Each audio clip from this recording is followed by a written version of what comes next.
All right, everyone. Hey, welcome to another episode of the Lions Guide podcast. And today we've got the man, Colin Knox, on the show. And I invited Colin on because, he's just had multiple business successes. He and I, probably indirectly have seen each other out in the industry. We've both been in the IT services industry for the last couple of decades. But not until that I retire out that I kind of said, "Hey," probably only had time to reach out and go, "Hey, I'm Dale. How's it going?" But Yeah. I wanted to have Colin on the show because two things. He's successfully started and exited a few businesses, and those entrepreneurs out there, or even people that are at a senior executive level, know that's a lot. It's a tough grind, and I wanted to kind of get a feel for what you found in your formula for success there. But also, another thing I just appreciate about you, man, is like your post on LinkedIn, especially. You have a lot of humility, right? What your regular content and articles are about, like where you screwed up and these things, and then the lessons you learned. So I really appreciate that. In a world that sometimes it seems like there's just too much ego. Everyone's perfect. They don't make mistakes. So I really appreciate and honor that. But so I don't butcher it, man. Give your background. Tell us who you are, where you come from, what you're all Yeah. about. Yeah, sure. So, it's funny you said I've successfully started and exited a couple businesses, but I've also successfully started and failed at a few businesses. So it's kind of par for the course, but really started out my career actually in software development and couldn't find a good job and realized that, sitting in a dark room writing code wasn't my ideal lifestyle. So from there, I got into some network administration, systems admin type stuff before jumping in with my first consulting gig at an IT company back in 2004. And that was my introduction to the IT channel. And so I did a few hop, skips, and jumps through some other IT providers and MSPs before I kind of took a look at it and said, you know what? These guys just don't get it, just like anybody else, and figured I can totally do this and make it so much better. Well, I was wrong at first, so I stepped out and started my own MSP with a business partner, um, and that went like famously sideways, like just the stuff that you know folklore is made of, just the bad and ugly stories. So learned a lot of lessons in that go round, and we'll call it, maybe brave enough, maybe stupid enough to try it again, and was fortunate on that go round. So built an MSP up to 4 million in revenue in 5 years, and had a lot of fun scaling that business and learning really the ins and outs of operating a service oriented company. And so exited that business in 2016. But before I had exited, founded a cybersecurity software called Passportal, which was focused on delivering privileged credential management to MSPs. And so following the exit of XCEL, which was my MSP, built Passportal up into a decent sized operation, and had about 2,000 MSP partners around the world that were using our solution and reselling it to their SMB clients. It was really cool the one day when we got a phone call that at that company. This was my proud, like, we made it moment there. And that wasn't even when we exited the company, but we got a call from this major cybersecurity tech company, and they said, apparently we need to work on an integration. And we're this kind of small company out of Calgary thinking, okay, why are you calling us? Why are you saying we have to integrate? And they're like, oh, one of our enterprise accounts uses you guys, and so we need to integrate. And we're like, we don't sell to enterprise. We only sell to MSPs. This doesn't make any sense. And so they went through this process and got approval to disclose. And anyways, it was one of the Major League Baseball franchises, one of the largest enterprise ones who own a number of professional sporting teams. And so then we were like, holy smokes, that's kind of crazy. Like, an MSP sold us into that franchise. And then we started digging in, and we were in just a ridiculous number of franchises across the NFL, the MLB, like the MLS, like all these professional sports leagues at the top level was pretty cool. So um, but yeah, we kind of grew that business, did well with that, and we exited to SolarWinds, who's now Enable. And then I worked there, part of the executive team, to really manage their community of partners and their global community for a while, and stepped out to take some time off, and landed myself in a new startup now. So yeah, going around for hopefully the successful round 3. Awesome. Awesome. Well, hey man, congrats on all your success, and that's it. Like that's why I wanted to kind of dig into some of that today. And I guess, all jokes aside, what made you want to be in this entrepreneur life? Like because you can easily just go get a job, and especially in our space, make decent money, even, decent living, whatever. Like Wow. what made you want to be an entrepreneur, and start these businesses? So I think initially I was motivated by what I find now is the wrong thing. First, it was money motivation, right? It was, I had gotten my technical skill set up to a level where I was being billed out for $200 an hour, and I wasn't making anywhere near $200 an hour. So I figured, well, hell, instead of making somebody else rich, I'll just go do this myself. How hard can it be, right? Well, it takes some work to build up a client list and get attention and bring people in, and uses a whole different set of skills to do sales. But that was the initial thing.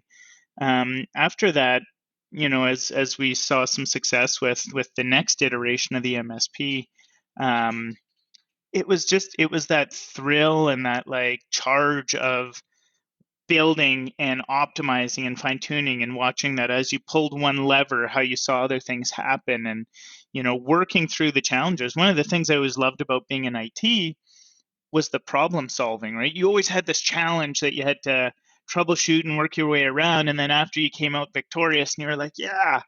But for me, it's the same in business, right? Like, a lot of people might shy away from those challenges or problems or difficult or uncomfortable conversations or topics, but I kind of I jump at that stuff because it's unpredictable, and it is unknown, and it's uncharted, and so you have an opportunity to learn something either by winning or by doing it wrong, and having another go round. So that's one of the number one things I think that charges me up. And then I think the next thing is being able to foster and watch the growth of people on your team. I kind of hate the term employees. I hate the term boss and manager and all of that stuff, because it's just a team, right? These people work right alongside me as much as I work right alongside them. So, but being able to watch their growth and development over time, and be able to provide some coaching and mentorship, and vice versa, to be able to learn from them. So, I like that, and I like that we're able to kind of manage and control a business culture that kind of allows for that to happen, whereas a lot of other companies have a lot of your silos, and you stay in your lane, and I'm going to stay in my lane, and everything else. So What do you, and that's awesome. And I think that's something, it's that fulfillment. You hit on two things I found in being a business owner, two areas of fulfillment, right? You're serving some sort of client base, no matter what your service or product is, you're serving some sort of client base. But through that, you're serving a team, through employment and challenge and growth and, like you said, mentorship. And it's just, it is a really positive place you can be, but it takes, like you said, a mindset. I guess from what you wanted to start, when you wanted to start your own business, what were, how was it compared to what you thought it was going to be? What are some things that have kind of come to the wow, top of this? so many things, so many things. One, it turns out the day after you incorporate, you're not driving a Ferrari around and taking 6 week long luxury vacations. um, I think it's interesting because there's this, I don't know if it's not really a myth, but it's this natural assumption that you have this added level of flexibility and freedom when you start a business. And I guess you could in theory have that when you get into business, but um, not really if you want to build it into something and have it, achieve and grow and become a real thing later in the business life. You absolutely can. But so I think I had entered under the concept that hey, you know what? I could probably work half or less the time and make the same amount of money, um, and be able to control my destiny that way.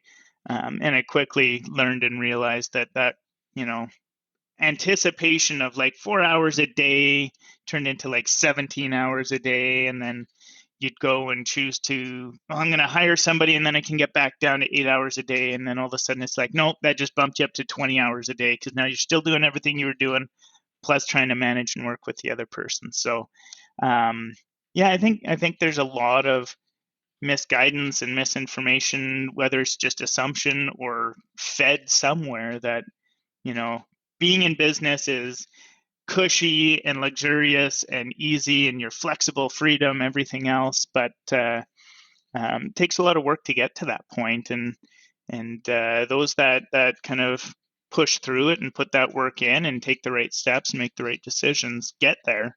And that's an awesome life to have when you've built a business that's a living, breathing thing on its own and can not only survive without you, but thrive when you're on a beach somewhere or out doing whatever it is you want to do. So you Yeah, and I know think that. that's yeah. Look, I don't. Oh man, I remember in the beginnings. It was like there's going to be this company boat. Was this kind of like when we're first kind of kicking around the idea? There's going to be this company boat. Yeah. we still never got the company boat, but there is that joke that goes around like that future company jet and all that noise. But I think even what you're saying around the truth of the responsibility of being a business owner, right? To kind of compartmentalize what you're saying there, the truth of the matter, like what is the reality of what is to come in that. I think it's the same thing, even to the guys that are going, I could be the manager, I could run this, team, it's really Yeah. the same thing.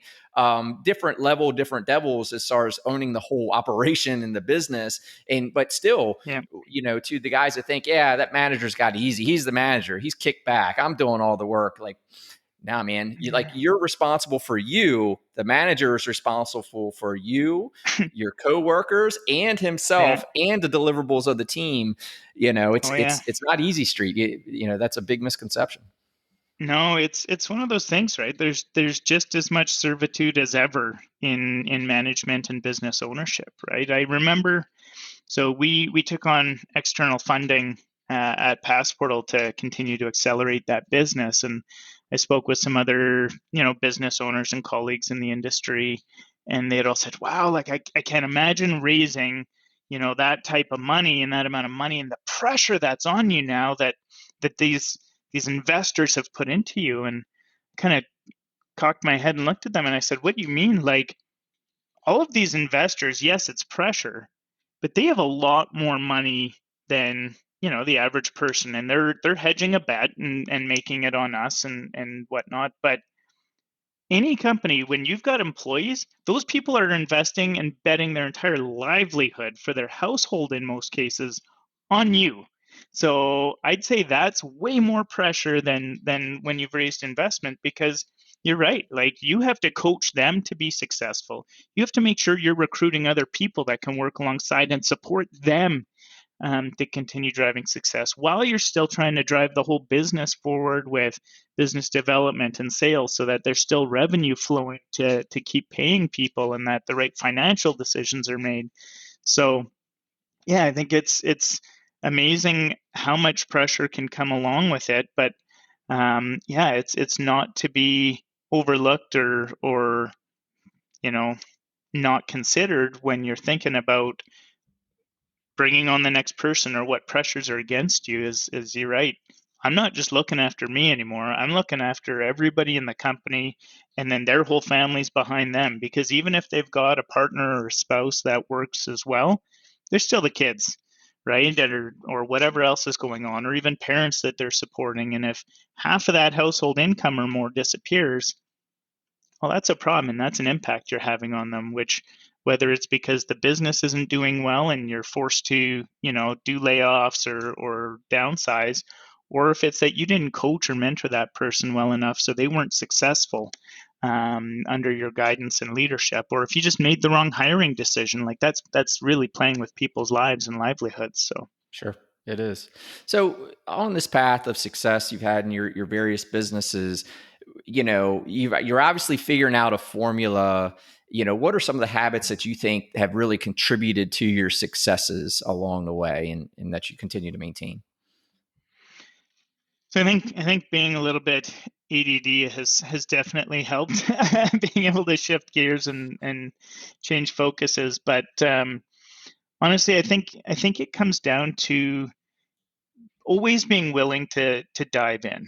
Right? There's going to be a multitude of problems that arise, and yes, you should hire people and have people on the team that you can trust and let them be rather autonomous in your business. But just having that willingness to jump in, overlooking the pride that like that's below me or that's not my job, and just jumping in whatever it takes, whether that's still picking up the phone call at any size of the company to handle a support incident, talk to a customer, um, participate in a sales call, whatever it takes, to make sure that people are getting what they need. The next to me is just fostering a strong company culture and making sure that every decision that you're making in the business, especially hiring decisions and staffing, um, really are rooted in matches to that culture. So yes, you need people that are qualified to do the job and have the aptitude to perform in the role that you're filling.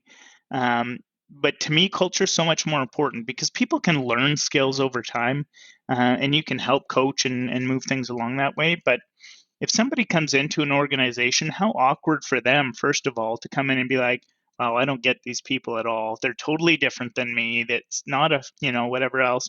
Or for them to feel ostracized when the rest of the team's like, "Oh, did you get a load of the new person?" Like, they're a bit strange. So to me, it's finding a group that can come together and meld together like a family or best friend type unit that they're willing to jump in and help people. They're willing to take over. They're willing to cover your back and do what's required, instead of, again, just hiring the best of the best and thinking you're going to put this all together and it's going to hang together. So culture to me is probably one of the most important things in any business. Yeah, that's awesome. And that's true, right? And I think probably the biggest mistakes we make in business fall around making the wrong hires sometimes. Like sometimes not obviously there's a lot of big mistakes to make, but one of the bigger mistakes you're going to make in running your own operation, whether you're the manager with hiring power or that business Yeah. owner, is just hastily making bad hires. Because Yeah. it's just it's the bad apple spoils the bunch. It's like you said, it doesn't align with the culture. In fact, it takes a Yeah. lot to get someone in the door, and to get them in the door takes let's say a month or two. Then you'll probably need another month or two to figure out they're not a good fit, possibly. How much time did you Yeah. lose just by making a poor decision or poor hiring decision? So yeah, Yeah. culture I think is definitely huge. You talked some of those things around the office. So and right now, you're launching a new company. You're trying to maintain some high performance in the business, but also outside of the business. How do you maintain all across the board, right? You've got other things going on. You know, how Yeah. do you balance? Yeah. Work life balance is huge, because it's really easy to just let work and business swallow you up and take everything you've got. But much like anybody should expect and encourage their staff and their team members to use their vacation time, turn off on evenings and weekends and do that, you need to as well. And so it's a matter of being able to close that door or set some boundaries in your life of when it's okay to engage on things, or at what level of like critical significance should you be engaged on something. So we are in a work from home environment right now and situation, and we're going to continue operating as a fully remote workforce with Gradient. But being able to close the door on the office area and kind of shy away from it, so you don't have that temptation to be going back in all the time, and turning off notifications on your phone, So I don't get notified anytime emails come in on my phone anymore. I learned to turn that one off years ago. And if it's really important, phone me or text me, right? And those things I'll look at and respond to and handle. But for me, it's I'll check email during the business hours, and I'll engage with that. But then it's separating out and just focusing on what's happening in your family, right? What's going on with your kids, what's got to get done around the house, and focusing on your own life and your health. Because if you're not healthy and you're not happy, that's going to flow through into the business as well, either in your dealings with your people, with your customers or clients, or just anything. Yeah, you set the tone, right? Like if you've got to bring the energy, right? You've got to bring the confidence, you've got to bring the joy, right? And it's a whole thing. Like it's hard to pour from an empty cup, right? So if you are wore out, you're stressed out, right? And you're coming in, it's hard to not wear that on your sleeve, it just is. Yeah. So you got to find, is there anything that you do to kind of keep your energy up, to through the grind of working the business? Yeah. So I mean, I think it's easy to um, feel like you're spinning your tires and working with little progress. So I take a point every day, or if not every day, at least every few days, and for sure once a week, to just review everything that's gone on and look at and pull out any of the wins, right? If that's you signed a new customer, if that's that, a customer grew or took on more stuff, if you got a really good feedback review, anything, any micro win, to me, it's like reveling in that, celebrating that, talking to the team about it, asking them what they, found to be just enlightening or engaging or exciting for them that week. Because the way I find it is if you focus on the positives, if you focus on the good things and you let that drive you, then you're more likely to create and generate more good things to be happening. Yeah.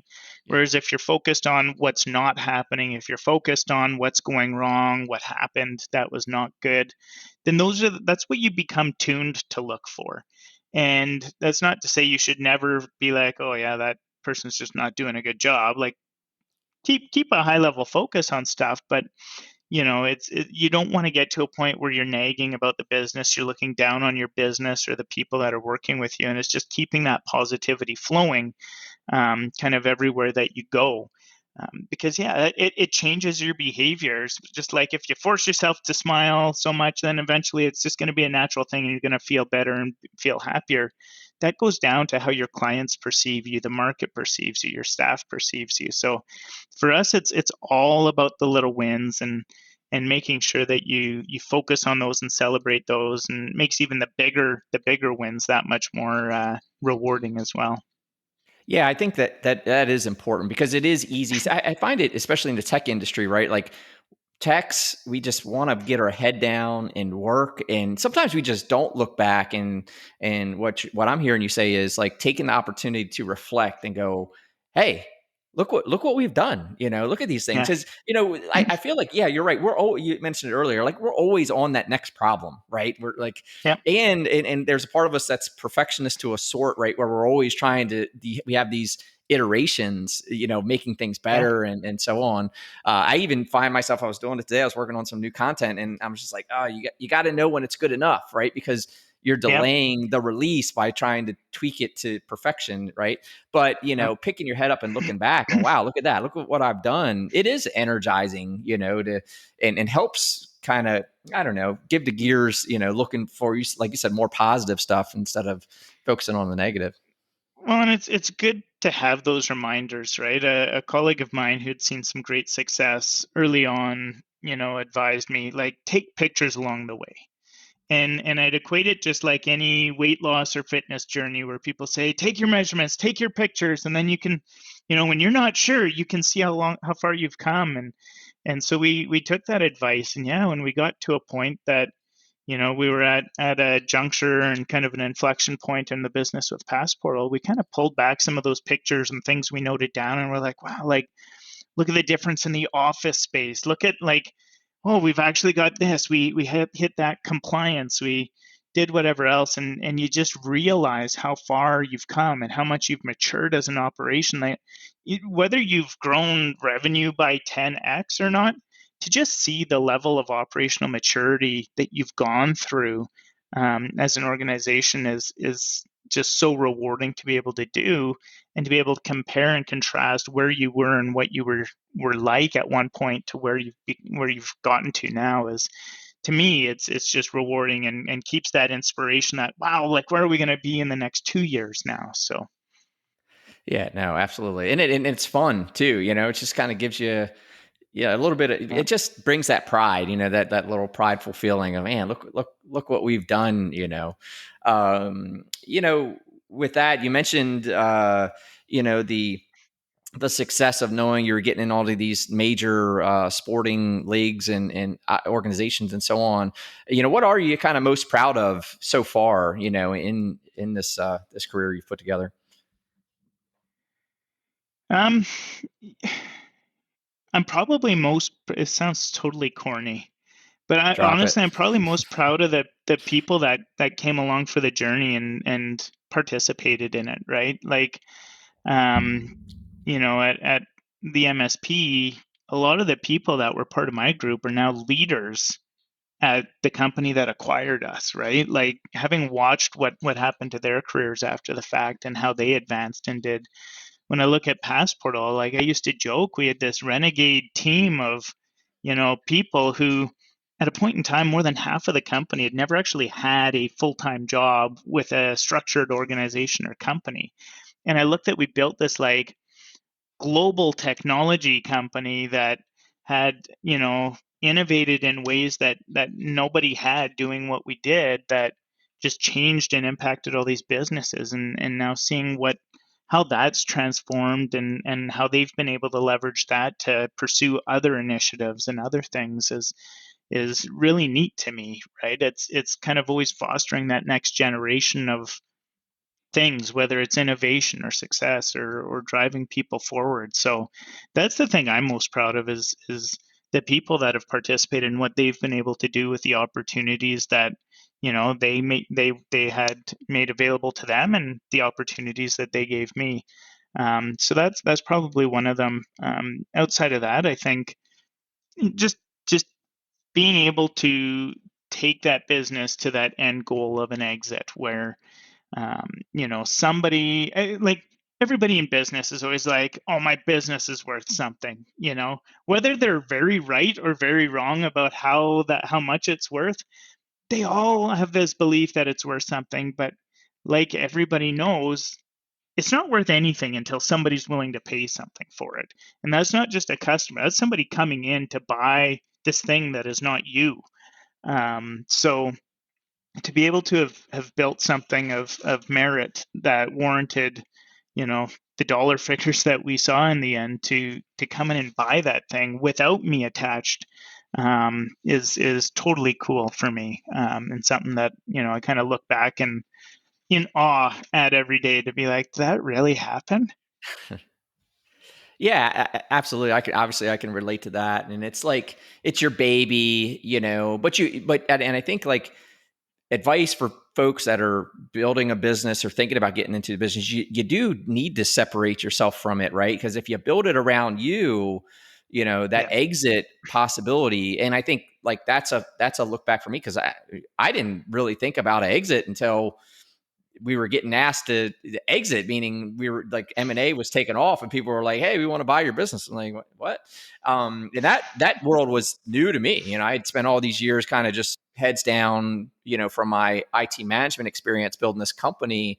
And of course, learning business along the way, learning more leadership along the way. But my focus was really in the circle of Corsica at the time, right? I wasn't thinking, we'll sell this thing. I was thinking I've be doing what I was doing until I was 65, whatever. I don't know. yeah, But, and that was it. Then it was like, oh, wait, this business is not me, and how do you detach from that and build? And I did, reflecting on it after, I said, yeah, like, I always treated Corsica like a work of art, right? It was my project. It was this thing I was building. It was my canvas, and But yeah, like just like those things, like it's your project car that you're building. It's this work of art you're doing. Like you can sell it, baby. As long as you're not chained to it or whatever, you can put it Yeah, out there, and if it's worth something to someone, they'll buy it. So having that mindset absolutely. and understanding is key. So you post a lot about you know these lessons that you've learned. What's something like a major challenge you've had to overcome, that probably brought the most impact. Maybe where was your most impactful, like I'll say, lesson learned out there of something that you ran into, or so on? Yeah, I'd say there's two, so I'm going to steal more time. The first was the gravity or significance in choosing or deciding to have a business partner. Um, you know, Partnership can be a very powerful thing when you're able. Two minds are generally greater than one, right? So anytime you can multiply the level of effort and capacity, then why wouldn't you do it? But it's so critical to make sure that you understand who you're getting into business with and what the skill set and motivations are behind that person of why they're looking to engage and what they're going to bring to the table. I made a very poor decision early on in that first MSP I tried to start, which went sideways. But a big part of that was I chose a very poor business partner for me. That person probably could have been very successful on their own, or probably could have been a great contributor for somebody else. But with the way that we were engaging and what my motives were of the business, my intentions and expectations of the business, it was very much the wrong person. And that distracted from a lot of things, and that really inhibited the business to a point where the business had started growing quite quickly. So it wasn't the failure that way as much as realizing that I kind of hit this juncture in this intersection point where I had to decide, like, hey, I can continue down this path building something of greater and greater value, but when the inevitable happens that we need to break this thing up, how many more people is that going to impact?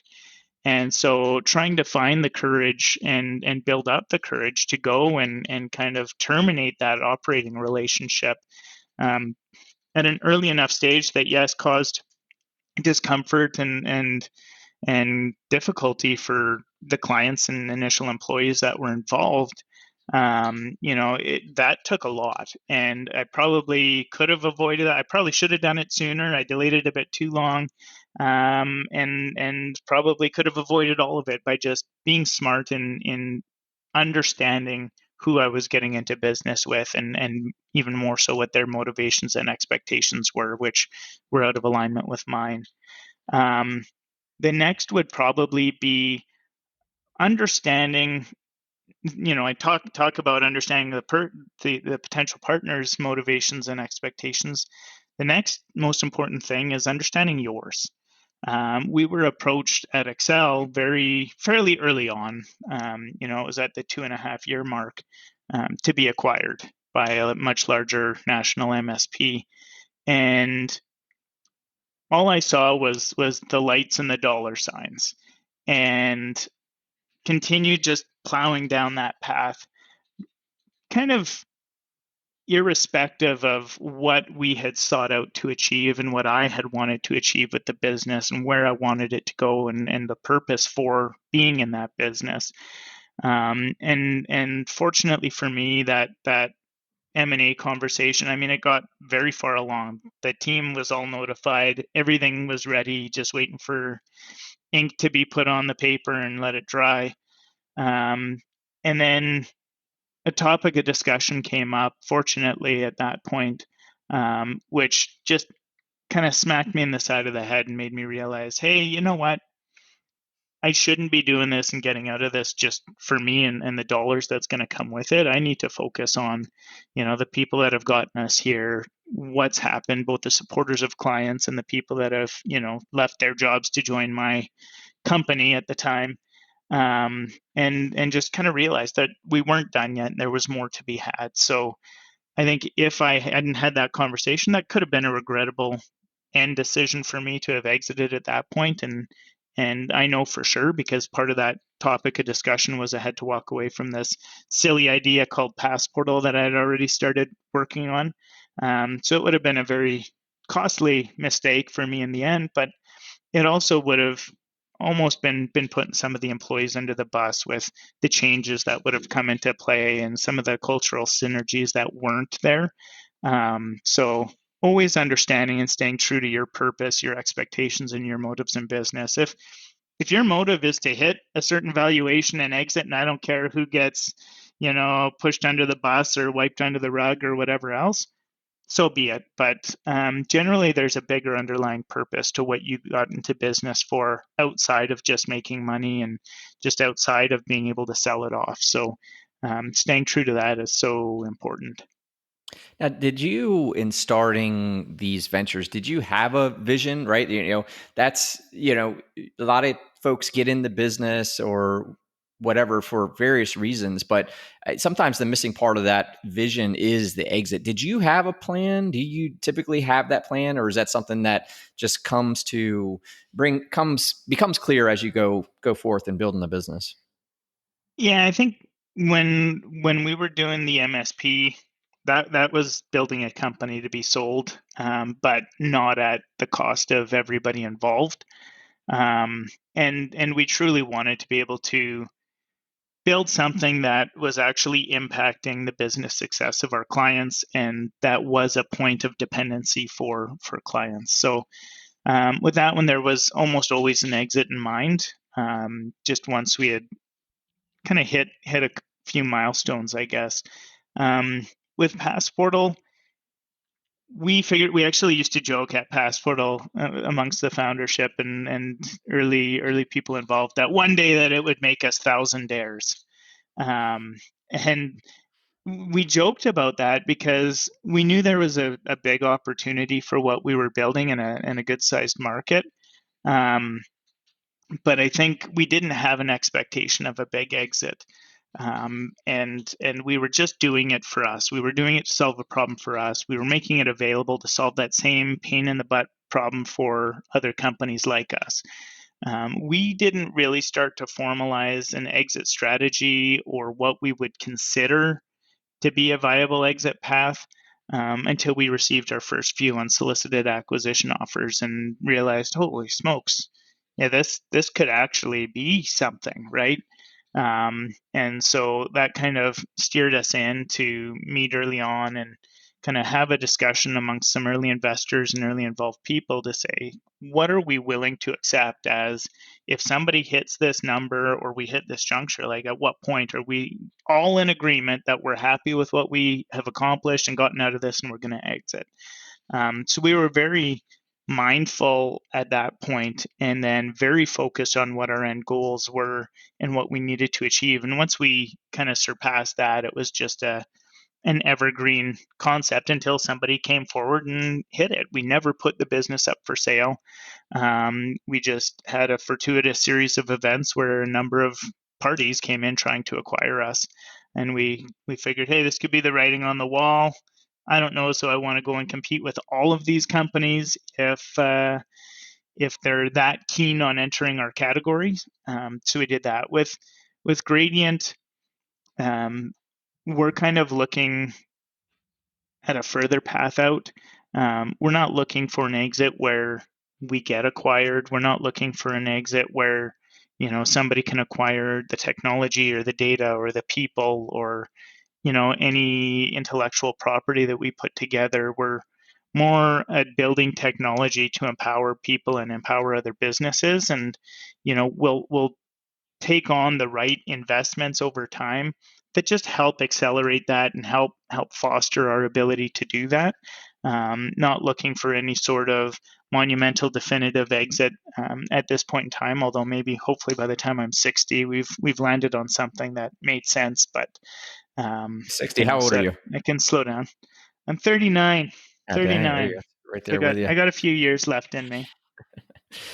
Yeah, and I think you hit on a couple key things. I want to go back to your challenges a little bit. With regard to partners, and I think this goes to like just fundamentally, selecting your team, right? When and just all things, all of your goals, like knowing who your team is, and if you're going to go so far as to establish a partnership, you got to recognize like that's like a marriage, right? So you're not just running out and not doing diligence on whoever you're about to marry, right? You should, right? Maybe Yeah. granted, there's a fair amount of people that don't, so on. But the reality is, having a partner in a business or partners, even that's a marriage, right? And when it's multiple partners, now you've got multiple, personalities, goals, and so I think it's really key that if you're going so far to partner with someone on any kind of venture, goal, et cetera, because you could bring that all the way down. Like, hey, you're going to go do a week long trip with someone. Kind of same rules apply. Like, you want to know that it's something they're interested in, why they want to go, Yeah. because you might get out to wherever you're going and you're just pulling in two different directions, and now the week's just a pain, and Yeah. and I just want to make sure that was, people should establish some degree of understanding of what the intentions are, and I think you make a really strong point there. And then knowing your goals, like you're just not going to hit a target that you don't aim at, right? So just bringing clarity to that. And that was one of the things just in kind of putting Lions Guide together. Like, one of our core values is establish clarity, right? Because without it, you're really just shooting in different directions. You're constantly in this fog. But to your point, right? If hey, what's the number that we would be good with? We know we want to sell this company. In your case, talking about the MSP business, you want to sell that company. You're getting some inquiries, you're kind of evaluating, and it's kind of forcing you to bring some clarity to it, right? But the minute you bring clarity definitively, not with a bunch of ambiguity, but hey, if we can get to this number, we're good. Now you can sit down amongst yourself or your partners or those dependent on you, whether it's your family, or so on, and say, okay, this is what we want. Now you can start reverse engineering to how you're going to get there. And that's, again, in all goals, right? Hey, I want to lose 15 pounds. Okay, what does that mean? Okay, so I'm at, 280 pounds. I want to get down to 265, or I want to lose more, right? Like, there's your vision, there's your mark. Now you got to start reverse engineering it to get it back. And it's just, having that vision is what's going to take you there. If I want to lose weight, you're not going to lose. What does that Yeah. mean, man? I want to get out of this business. I want to do X. I want to, what, and so establishing your vision, your goal, your exit, if you will, you get a promotion, right? What does it look like for you to be executing well in that role? For someone to say you're doing a good job, what does that look like? What do you got to be doing? Like, even bringing some clarity, even that allows you to kind of formulate a strategy, get your routines down, and so on. I think it's Well, and really powerful. execute against it, right? Yeah, Like, somebody can sit there and say, "Hey, I want that person to fall in love with me." You're not just going to be like, "Hey, that's good." You're going to try to come. How are you going to woo or seduce that person? How are you going to convince them you're a good person? And it's not just this one hit wonder thing where you're going to have the master of all pickup lines and swoop in and lay that one down and boom, they love you. No, it's days and weeks and months of effort and execution against a plan and strategy of doing those things to eventually have that person wake up one day and say, "Holy crap, I love that person." yeah, Right. So it's everything through your life. And I think that's the biggest thing that separates the successful businesses and entrepreneurs from the ones who aren't. Right. We set that goal, and it's very few companies that end up executing against and achieving. I remember at Passportal, we were raising a round of investment, and so we went into this. It was like a Coliseum style investment pitch thing with a ton of investors all there, and we did our pitch, and one question came back and said, what do you actually believe your exit path to be? And we said, what most realistically to us, we're going to hit this 8-figure number in valuation within the next 3 years, and then we would likely see and expect an exit. And we got laughed out of the room because to them, from the point that we were at, they figure this is impossible and nobody's going to do it. But the follow-up question to that should have been, okay, thank you. How are you going to accomplish that?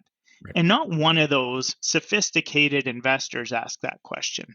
Well, as it turns out, a year and a half after that point, we well exceeded that number and executed on the exit.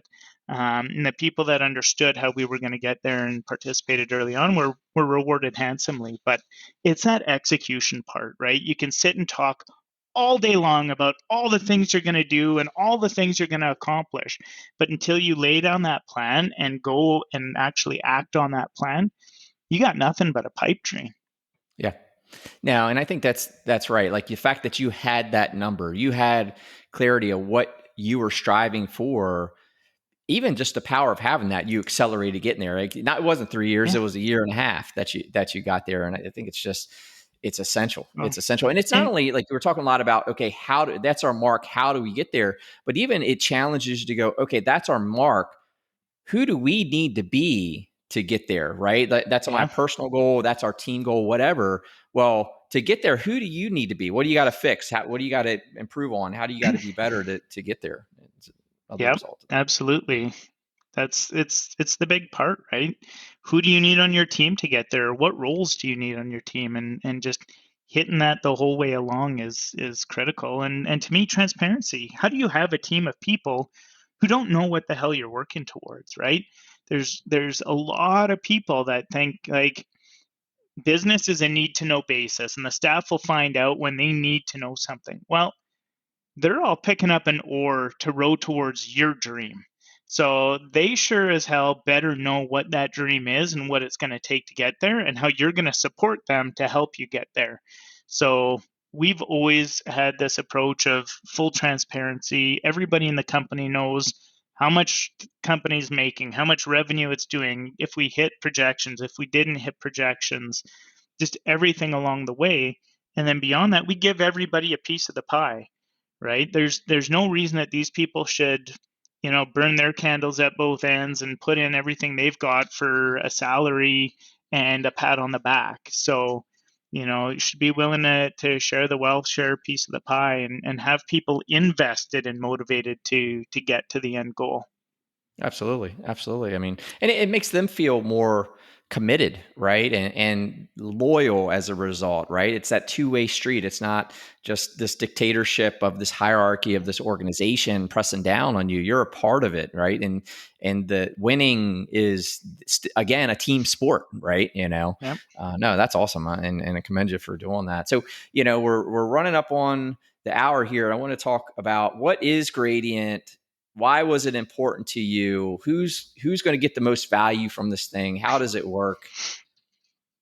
Yeah, so it's an audacious plan on this business, but we're trudging down this path to data equality for our industry because I feel like there's been a massive just amount of inequity with companies that really deserve a fighting chance but don't have the same level of access to the insights and knowledge of the industry and their business that the larger, more mainstay type companies have.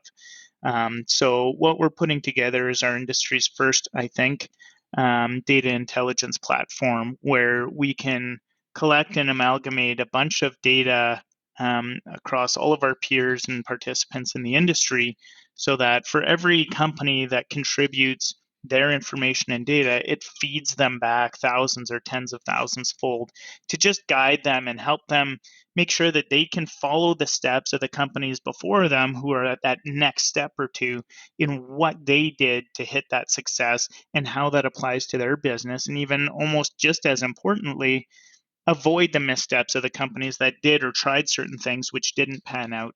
We've hit this interesting point in the intersection of technology and business and everything else that we've got this wealth of data available to us, but it's all siloed either between ecosystems and platforms and individually per each business.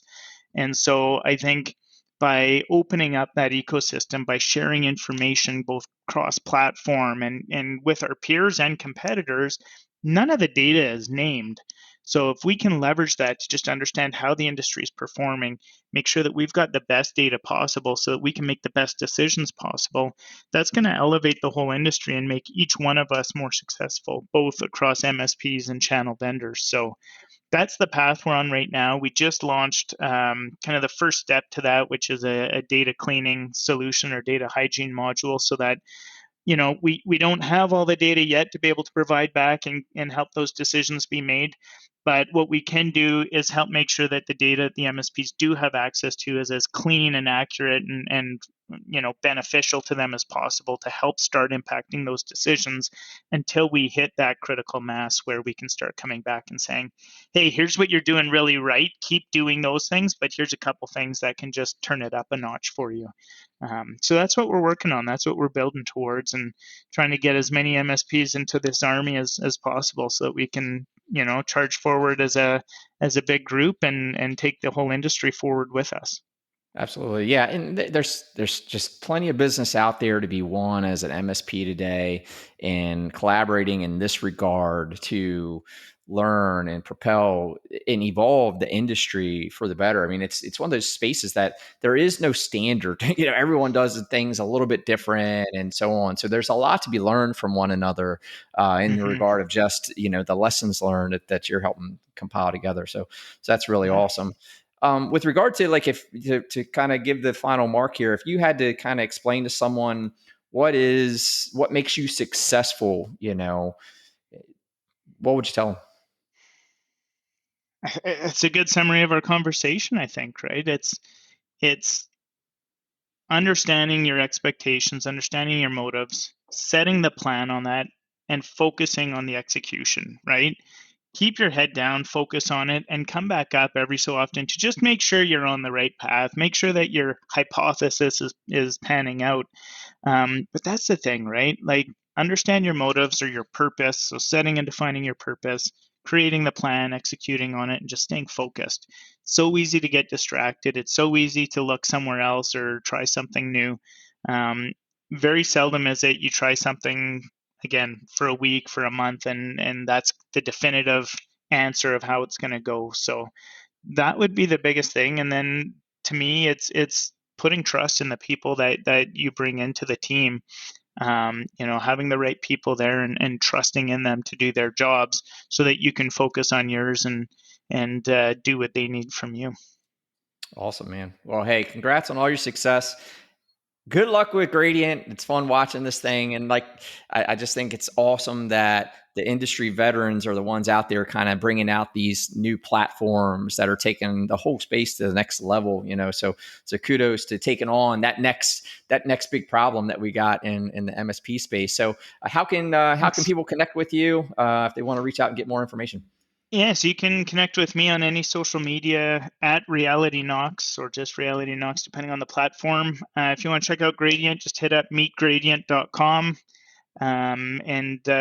Yeah, happy to chat with anybody and share lessons learned and learn from each other. So thanks for Awesome, having man. me, Dale. Well, no, man, I did think it was great. I appreciate you coming out, man. It was awesome, man. Maybe we can do it again someday. Absolutely. All righty, man. Well, thanks for being here. Right. Yeah, thank you. Cheers. Cheers.